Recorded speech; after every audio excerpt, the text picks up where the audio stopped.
Hello friends, hi, नमस्कार, welcome to my YouTube channel.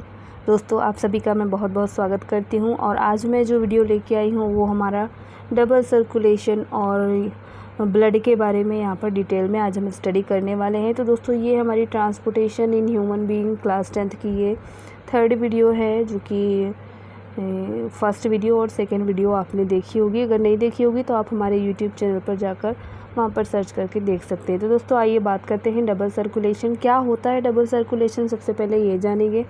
तो it is found in heart of higher organism as like bird and mammals. तो दोस्तों, ये किस में पाया जाता है? तो सबसे ज़्यादा पाया जाता है ये हायर एनिमल्स में पाया जाता है। और किन में? Higher animals as like bird and mammals, यानी कि मैमल और बर्ड इन दोनों में ही पाया जाता है। Double circulation refers to the flow of blood twice through the heart in one heart beat, यानी कि एक हार्ट बीट में ब्लड क्या है, दो बार जो है हार्ट के चक्कर लगाता है, हार्ट में फ़्लो करता है, इसलिए यहाँ पर इसको हम डबल सर्कुलेशन कहते हैं। यानी ब्लड हार्ट में दो बार पंप किया जाता है एक हार्ट बीट में, इसलिए इसको हम डबल सर्कुलेशन कहते हैं। आइए जानते हैं, double circulation involve two type of blood flow. यहाँ पर दो तरीके का ब्लड फ्लो होता है थ्रू द हार्ट के अंदर। फर्स्ट जो फ्लो होता है वो क्या होता है? First flow is called pulmonary circulation. In this stage, the deoxygenated blood from right auricle passes to right ventricle and then it passes to lung through pulmonary artery for oxygenation। यानी अगर first flow की बात करें तो ये जो pulmonary circulation कहलाता है। और इस सर्कुलेशन में होता क्या है कि जो हमारा डीऑक्सीजनेटेड ब्लड है, यानी जिस ब्लड में ऑक्सीजन नहीं है, वो ब्लड हमारा राइट ऑरिकल में जाके और फिर वहाँ से राइट वेंट्रिकल में जाता है और इसके बाद इसको पास कर दिया जाता है लंग्स में। और लंग्स में पास होने के बाद ये हमारा पल्मोनरी आर्टरी की हेल्प से ऑक्सीजनेशन के लिए ऑक्सीजनेशन इसका हो जाता है। पल्मोनरी आर्टरी के द्वारा इसको ले जाया जाता है, यानी इम्प्योर ब्लड को ले जाया जाता है पल्मोनरी आर्टरी के थ्रू। और लंग्स इसका क्या करती हैं? प्योरीफिकेशन करती हैं, ब्लड का ऑक्सीजनेशन यहाँ पर करती हैं लंग्स में। अब बात करते हैं सेकेंड फ्लो की। तो सेकेंड फ्लो जो है हमारा डबल सर्कुलेशन का, फर्स्ट सर्कुलेशन तो हो गया, सेकेंड सर्कुलेशन में क्या बताते हैं कि सेकेंड फ्लो जो होगा इसको हम सिस्टमिक सर्कुलेशन कहते हैं। सिस्टमिक यानी सिस्टम, यानी जितने भी बॉडी में ऑर्गन होते हैं उन ऑर्गन्स का एक सिस्टम होता है, उन सिस्टम के अंदर जब ब्लड को सर्कुलेट किया जाता है तो ये हमारा सिस्टमिक सर्कुलेशन कहलाता है। और इस स्टेज में होता क्या है कि पल्मोनरी वीन जो होती हैं bring oxygenated blood to the left auricle. तो जो पल्मोनरी वीन होती है वो लेके जाती है क्या? ऑक्सीजनेटेड ब्लड को लेके जाती है, यानी प्योर ब्लड को लेके जाती है और ये लेफ़्ट ऑरिकल में लेके जाती है। वहाँ से इस ब्लड को एंटर किया जाता है लेफ़्ट वेंट्रिकल में और उसके बाद इसको पंप कर दिया जाता है बॉडी के डिफरेंट ऑर्गन्स में by the help of aorta. Aorta क्या करता है? प्योर ब्लड को पूरी बॉडी में डिफ्रेंशिएट कर देता है, यानी कि ट्रांसपोर्ट कर देता है। आइए आगे चलते हैं, अब इस डायग्राम को हम समझ लेंगे। इस डायग्राम में बताया गया है, जैसे ये हमारा राइट ऑरिकल हो गया और इसके बाद ये हमारा ये राइट ऑरिकल, लेफ़्ट ऑरिकल, ये राइट वेंट्रिकल, लेफ़्ट वेंट्रिकल। तो जो हमारा लंग्स है, लंग्स से जो ब्लड आया प्योर ब्लड, वो पल्मोनरी वीन के थ्रू हमारा लेफ़्ट ऑरिकल में आया। लेफ़्ट ऑरिकल से इसको ट्रांसपोर्ट कर दिया गया लेफ़्ट वेंट्रिकल में। उसके बाद लेफ़्ट वेंट्रिकल से इसको बॉडी के पार्ट में भेजा गया और बॉडी के पार्ट में एब्जॉर्प्शन के बाद यहाँ पर जो इम्प्योर ब्लड था उसको क्या कर दिया गया? सर्कुलेट कर दिया गया। और फिर से ये ब्लड हमारा कहाँ जा रहा है? तो ये राइट ऑरिकल में जा रहा है। राइट ऑरिकल से इसको राइट वेंट्रिकल में भेजा जा रहा है और फिर यहाँ पर पल्मोनरी सर्कुलेशन के थ्रू इसको फिर से लंग्स में प्योरीफिकेशन के लिए भेज दिया जाता है। इस पूरी प्रोसेस को ही हम डबल सर्कुलेशन कहते हैं। एक और डायग्राम है, आइए इसके हेल्प से भी आप समझ सकते हैं। यहाँ पर क्या है? यहाँ पर हार्ट का डायग्राम दिया हुआ है।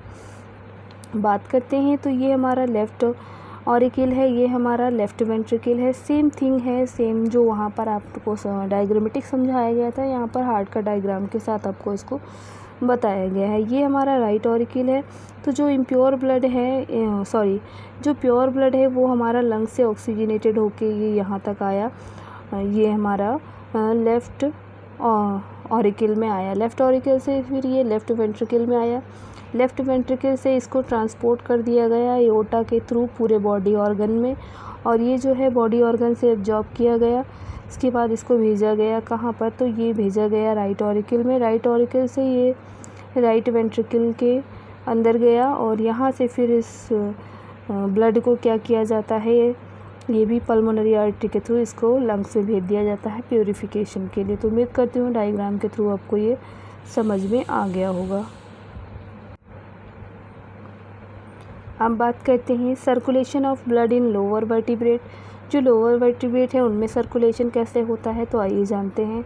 लोअर वर्टिब्रेट में जैसे कि एज लाइक फिश हो गए, इनका हार्ट जो होता है वो केवल 2 ही चैम्बर का होता है, 2 चैम्बर हार्ट होते हैं, और इनका जो 2 चैम्बर्ड हार्ट है उसमें एक ऑरिकल होता है और एक वेंट्रिकल होता है। जो हार्ट होता है वो डील करता है केवल इम्प्योर ब्लड से, as like heart is called venous heart. तो ऐसे हार्ट को हम क्या बोलते हैं, वेनस हार्ट बोलते हैं, जो केवल इम्प्योर ब्लड को कैरी करते हैं। और जो इनका ऑक्सीजनेशन होता है वो गिल में जाके होता है, जब ये सांस लेती हैं तो इनका ब्लड जो है वो सीधा गिल में ट्रांसपोर्ट होता है, और गिल में ही ऑक्सीजन को एब्जॉर्ब करके वो फिर से अपना वर्क करते हैं। तो दोस्तों ये जो सर्कुलेशन होता है, सर्कुलेशन को हम सिंगल सर्कुलेशन बोलते हैं, यानी it is called single circulation of the blood.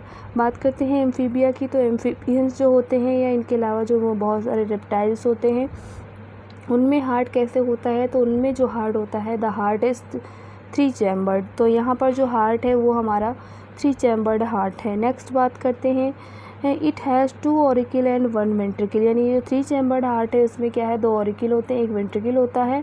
So mixing of pure blood takes place in this animal. जो प्योर ब्लड है इसलिए यहाँ पर क्या हो जाता है, इनका मिक्सिंग हो जाता है। They have poorly developed double circulation, यानी डबल सर्कुलेशन तो होता है लेकिन बहुत ही ज़्यादा पुअरली डेवलप होता है।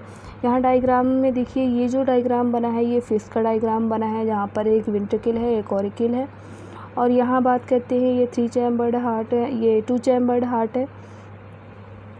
तो ये जो हार्ट है हमारा ये क्या है, यहाँ पर एक लेफ़्ट ऑरिकल है, एक राइट ऑरिकल है, और सिंगल वेंट्रिकल यहाँ पर पाया जा रहा है। बात करते हैं जो हमारा थर्ड है वो क्या है,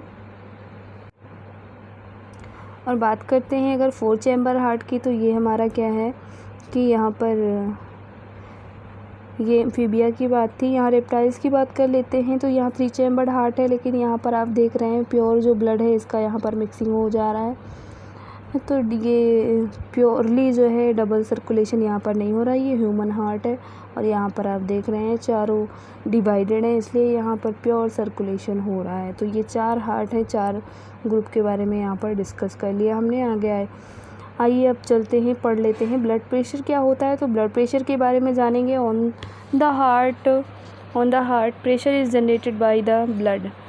तो जो ब्लड के थ्रू हार्ट में जो प्रेशर जनरेट किया जाता है उसको हम क्या बोलते हैं, ब्लड प्रेशर बोलते हैं। और ब्लड प्रेशर इज़ मेजर्ड, अगर इसकी मेजरिंग की बात करें, इंस्ट्रूमेंट की बात करें, तो इसकी मेजरिंग इंस्ट्रूमेंट का नाम है स्फिग्मोमैनोमीटर। इससे ही हम क्या करते हैं कि मेज़र करते हैं ब्लड प्रेशर को। और ब्लड प्रेशर जो लिया जाता है वो हमेशा ब्रैकियल आर्टरी का लिया जाता है, क्योंकि ये जो आर्टरी होती है ये हॉरिजॉन्टल लेवल में होती है हार्ट के, इसलिए यहाँ पर जो है ब्लड प्रेशर का सही नाप हो जाता है, मेज़रमेंट हो जाता है। अब बात करते हैं ब्लड प्रेशर की कि कितने ब्लड प्रेशर तक नॉर्मल होते हैं। तो BP is normally written as SBP यानी सिस्टोलिक ब्लड प्रेशर, और इसको लिखते हैं diastolic blood pressure. For example the BP is normal in adult man is 120 हमारा सिस्टोलिक होना चाहिए, डायस्टोलिक हमारा ये 80 होना चाहिए। If the pressure is higher than these limit called hypertension. आप सभी जानते हैं कि ब्लड प्रेशर का बढ़ जाना, लोग कहते हैं ना हाइपर हो गया, तो यानी कि हाइपरटेंशन इसे हम कहते हैं। हाइपरटेंशन किस लिए होता है, तो ये constriction of blood vessels, blood vessel में कॉन्स्ट्रिक्शन हो जाता है, दबाव हो जाता है बहुत ज़्यादा, जिसकी वजह से प्रेशर बढ़ जाता है, इसी की वजह से हाइपरटेंशन हो जाता है। अब बात करते हैं very high blood pressure can rupture the arterioles capillaries and may result internal bleeding. और अगर प्रेशर बहुत ज़्यादा बढ़ जाएगा ब्लड के अंदर और तो क्या हो जाएंगी, यहाँ की जो आर्टरी हैं यानी आर्टेरियोल्स हैं आर्टरी का जो सबसे स्मॉलेस्ट पार्ट होता है वो आर्टेरियोल्स होता है, वो भी क्या हो जाएगा, रप्चर हो जाएगा। इनके अलावा अगर हम बात करते हैं तो कैपिलरी की, तो कैपिलरी रप्चर हो जाएगी और जिससे क्या हो जाएगा, इंटरनल ब्लीडिंग यानी अंदर ही ब्लीडिंग हो जाएगी, जिसे हम हैमरेज बोलते हैं। इससे इंसान की डेथ हो जाती है। अब बात करते हैं जब ब्लड प्रेशर कम हो जाएगा तो लोअर जो अगर हो गया तो क्या हो जाएगा, हाइपोटेंशन हो जाता है, यानी कि ब्लड प्रेशर कम हो गया आपका। अब बात करते हैं जो हमारा ट्रांसपोर्टेशन का थर्ड पॉइंट है, मोस्ट इम्पॉर्टेंट पॉइंट है, यानी कि जो क्या करता है, कैरियर का काम करता है और इसे हम क्या बोलते हैं, इसको ब्लड बोलते हैं। और ब्लड को बोलते क्या है, तो blood is a liquid connective tissue.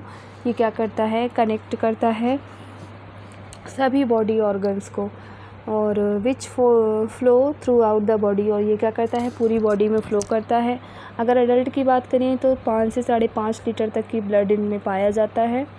और बात करें ब्लड फ़्लो की तो ये मेंटेन होता है किससे, तो ये हार्ट से मेंटेन होता है। अब सबसे मेन हम जान लेते हैं कि जो फंक्शन है ब्लड का, ब्लड क्या काम करता है उसके बारे में। तो जो इसका फंक्शन है, फर्स्ट फंक्शन की बात करें तो फर्स्ट जो फंक्शन है इसका क्या है, ट्रांसपोर्ट ऑफ रेस्पिरेटरी गैसेस, यानी रेस्पिरेटरी जो गैसेज हैं उनका ट्रांसपोर्ट करता है as like oxygen and CO2। उसके बाद नेक्स्ट पॉइंट है, नेक्स्ट जो हमारा सेकंड पॉइंट बताता है, फंक्शन बताता है, तो वो क्या है, transport of metallic waste from different body part of kidneys, यानी कि किडनीज़ का जो निकलने वाला मेटालिक वेस्ट है, जो मेटल्स होते हैं उनका भी ये क्या करता है, ट्रांसपोर्ट करता है। इसके अलावा ट्रांसपोर्ट ऑफ मेटाबोलाइट्स, यानी डाइजेशन के बाद जो मेटाबोलाइट्स बचते हैं जैसे कि ग्लूकोज हो गया, अमीनो एसिड्स हो गया, इनका भी ये ट्रांसपोर्ट करते हैं ब्लड हमारे, इनका भी ट्रांसपोर्टेशन का फंक्शन होता है। नेक्स्ट बात करते हैं transportation of hormone from endocrine gland to target organ, और ट्रांसपोर्ट करते हैं हार्मोन का एंडोक्राइन ग्लैंड से जब रिलीज़ होते हैं तो इनको टारगेट ऑर्गन तक पहुंचाने का काम भी हमारे ब्लड ही करता है। फिर बात करते हैं कोआगुलेशन, यानी ब्लड के जमने का भी काम खुद ब्लड करता है, कोआगुलेशन का भी काम करता है। और नेक्स्ट है हमारा फॉर्म्स बॉडी इम्यूनिटी, और ये बॉडी की इम्यूनिटी ही सॉरी गाइस, बॉडी की इम्यूनिटी को बनाता है एंड फाइट अगेंस्ट इन्फेक्शन, और इन्फेक्शन के अगेंस्ट ये लड़ाई लड़ता है, यानी इन्फेक्शन से फाइट करता है। It protect the body from the attack of foreign bodies and disease causing pathogens, तो ये क्या करता है, ब्लड हमारा प्रोटेक्शन का काम करता है, हमारी बॉडी को प्रोटेक्ट करता है।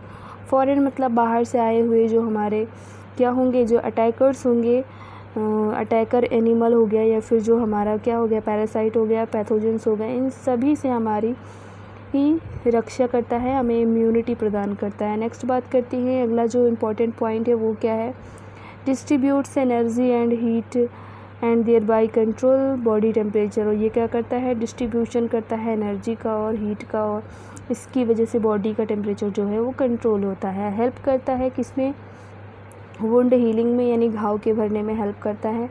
मेंटेन करता है वाटर और आयनिक बैलेंस को। तो ये थे कुछ इम्पॉर्टेंट ब्लड के पॉइंट्स। अब बात करते हैं कंपोजिशन ब्लड का, तो ब्लड किससे बना होता है, कंपोजिशन क्या है ब्लड का, तो blood consist of 2 important part. First part जो है वो प्लाज्मा जो कि 55% है, second one is blood cells जो कि 45% है। बात कर लेते हैं प्लाज्मा की, तो प्लाज्मा सबसे ज़्यादा है, आपने देखा ब्लड के अंदर। और प्लाज्मा है क्या, तो the liquid matrix of blood is called plasma, यानी जो लिक्विड मैट्रिक्स है ब्लड के अंदर वो पूरा क्या कहलाता है, प्लाज्मा कहलाता है, और ये कलरलेस होता है। बात करते हैं most of plasma is formed by water in addition to water it contain various type of hormones, enzyme, protein and other organic substance, यानी इनके अलावा इनमें ये सारे प्रोडक्ट भी होते हैं। फिर बात करते हैं 3 important type of plasma protein are present in plasma। पहला है फाइब्रिनोजन और सेकेंड है albumin, third one is gamma globulin. ये 3 तरीके के जो प्लाज्मा पाए जाते हैं ब्लड में। अब बात करते हैं ब्लड सेल्स की, तो ब्लड सेल्स क्या हैं, आइए जानते हैं ब्लड सेल कितने तरीके की पाई जाती हैं। तो जो ब्लड सेल है, अभी तक प्लाज्मा की बात कर रहे थे, ये इसका एक पोर्शन था जो 55% था। Second one is blood cells जो कि 45% है ब्लड के अंदर। और ये 3 तरीके की सेल होती हैं। पहला जो सेल है उसका नाम है हमारा एरिथ्रोसाइट जिसे हम आरबीसी बोलते हैं, दूसरा है ल्यूकोसाइट जिसे हम डब्ल्यूबीसीज बोलते हैं, और third one most important blood platelets. तो ये 3 पोर्शन हैं ब्लड सेल्स के। तो यहाँ पर सबका डिवाइडेशन किया गया है, ब्लड सेल्स को 3 भागों में डिवाइड किया गया है। पहला ये है, दूसरा ये है, तीसरा ये है जिसके बारे में मैंने बताया आपको। प्लेटलेट को हम थ्रोम्बोसाइट्स के नाम से भी जानते हैं। और जो हमारा ल्यूकोसाइट है उसके कई सारे टाइप्स हो गए, 5 टाइप्स हैं यहाँ पर। पहला है न्यूट्रोफिल, दूसरा है बेसोफिल्स, तीसरा है ईओसिनोफिल्स, चौथा है मोनोसाइट्स, पाँचवा है लिम्फोसाइट्स। तो ये 5 तरीके की ब्लड सेल्स पाई जाती हैं डब्ल्यूबीसीज में। आइए आगे डिस्कस करते हैं।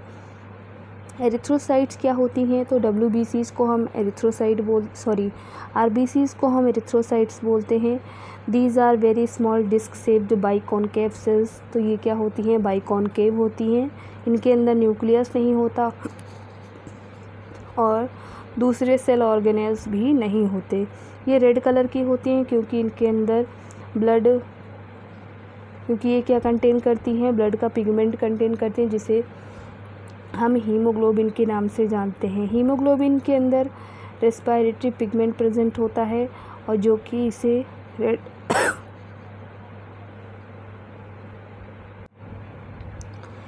क्या करता है? रेड कलर देता है। हीमोग्लोबिन के अंदर जो रेस्पिरेटरी पिगमेंट होता है वही हमारा इसे रेड कलर देता है और वो होता क्या है? आयरन।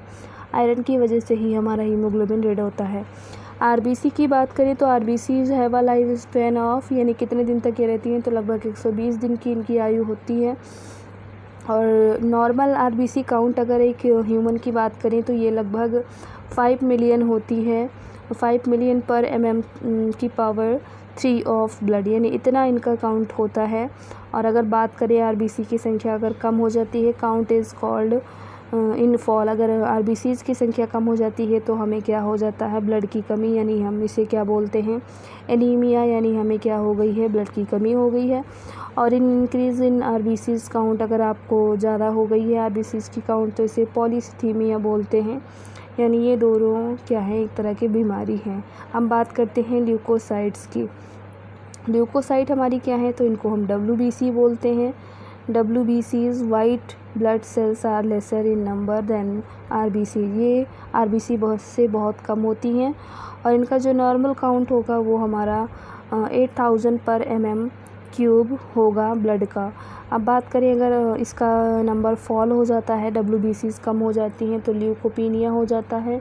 और अगर इंक्रीज़ हो गई तो ये ल्यूकीमिया हो जाता है। ल्यूकीमिया एक तरह का कैंसर है। नेक्स्ट बात करते हैं, दे appear colourless because they do not have pigment, यानी इनके अंदर क्या होता है? पिगमेंट नहीं होता है, इसी वजह से ये क्या होते हैं? कलरलेस होते हैं। WBCs आर वेरियस टाइप, मैंने टाइप्स आपको अभी बताए थे डायग्राम में। और ये 5 तरीके की हैं। पहला है न्यूट्रोफिल, दूसरा बेसोफिल, तीसरा ईओसिनोफिल, चौथा है मोनोसाइट और 5वां lymphocyte. They protect the body from infection. WBC infection से प्रोटेक्ट करती हैं। और क्या करती हैं? WBCs are also referred as soldier of the body. इनको बॉडी का सोल्जर भी हम कहते हैं, यानी सोल्जर आप समझ रहे हैं ना, बॉडी की सेना। तो इनको बॉडी की सेना के नाम से भी जाना जाता है। और ये ईओसिनोफिल्स कुछ इस तरह दिखती हैं। ऐसा लग रहा है कि कान में ना एक हेडफोन लगाने वाला जैसा स्ट्रक्चर है वैसा दिख रहा है और ये लगभग S शेप में दिखता है। बेसोफिल्स, और ये जो हमारी होती हैं ये क्या है? न्यूट्रोफिल्स है। न्यूट्रोफिल्स आप देखते हैं इसका कुछ शेप अलग है। और मोनोसाइट्स ये C शेप का दिख रहा है। और लिम्फोसाइट जो है वो पूरा गोल ना होके यहाँ पर कुछ चपटा है, कॉनकेव है। और यहाँ पर जो साइड व्यू है वो ऐसे दिखेगा। एरिथ्रोसाइट लगभग गोल होती हैं और ये ब्लड का प्लेटलेट्स है। तो उम्मीद करती हूँ आपको आज की ये वीडियो पसंद आ रही होगी। अब हम बात करते हैं हमारे अगले इम्पॉर्टेंट पॉइंट की। आप सब जानते हैं कि इस समय जो समय चल रहा है मॉस्किटोज़ की वजह से, मॉस्किटोज़ के काटने की वजह से क्या हो जाती हैं कि हमें मलेरिया या फिर डेंगू जैसे रोग हो जाते हैं। और अगर आपको डेंगू हो जाता है तो आप क्या है कि आपके जो प्लेटलेट्स के काउंट हैं वो काउंट क्या हो जाते हैं, बहुत ही कम हो जाते हैं, जिसकी वजह से बहुत सारी दिक्कतें और बहुत सारा आपको परेशानी देखना पड़ता है, यानी कि आप इस डिजीज़ से अफेक्टेड हो जाते हैं। तो प्लेटलेट्स डेंगू की डिजीज़ में क्या होता है, प्लेटलेट्स की काउंटिंग कम हो जाती है। आइए जानते हैं प्लेटलेट्स है क्या। These are oval disc like shell, these do not have nucleus at maturity, यानी कि इनके अंदर मैच्योरिटी के टाइम न्यूक्लियस नहीं होता है। और प्लेटलेट्स हेल्प करता है कि इसमें कोगुलेशन ऑफ ब्लड में, यानी ब्लड के जमने में क्या करता है, हेल्प करता है कि ब्लड जो है वो क्या है, जमे ना और गाढ़ा ना हो। व्हेन इंजरी अकर्स, अगर इंजरी हो जाती है तो platelet trigger the clotting process. और अगर इंजरी आपको हो जाती है, आप घायल हो जाते हैं, तो क्या होता है, प्लेटलेट्स ट्रिगर करता है ब्लड की क्लॉटिंग को। आप देखते हैं ना कि जब आपको कहीं पर इंजरी हो जाती है तो कुछ जगह पर जहाँ ब्लड निकलता है, कुछ देर बाद वाइट वाइट पानी जैसा जो सब्सटेंस निकलता है वो क्या होता है, तो वही हमारा क्या होता है, प्लेटलेट्स होता है, जो ब्लड के क्लॉटिंग में हेल्प करता है, ब्लड के जमने में हेल्प करता है। तो दोस्तों ये थी आज की हमारी ट्रांसपोर्टेशन की ये लास्ट वीडियो थी। उम्मीद करती हूँ आपको ट्रांसपोर्टेशन वाला चैप्टर, ट्रांसपोर्टेशन ऑफ ब्लड, बहुत ही कायदे से समझ में आया होगा। ये तीनों ही वीडियोज़ अगर आपने देख लिया तो आपकी तैयारी बहुत ही अच्छी होने वाली है। Thank you for watching. ऐसी ही जानकारी भरी वीडियोज़ के लिए हमारे साथ बने रहिए और हमारे यूट्यूब चैनल को सब्सक्राइब ज़रूर करें, अपने दोस्तों को शेयर करें और ज़्यादा से ज़्यादा मात्रा में आप लोग आकर यहाँ पर पढ़ाई करें। Thank you for watching. Have a nice day. Take care.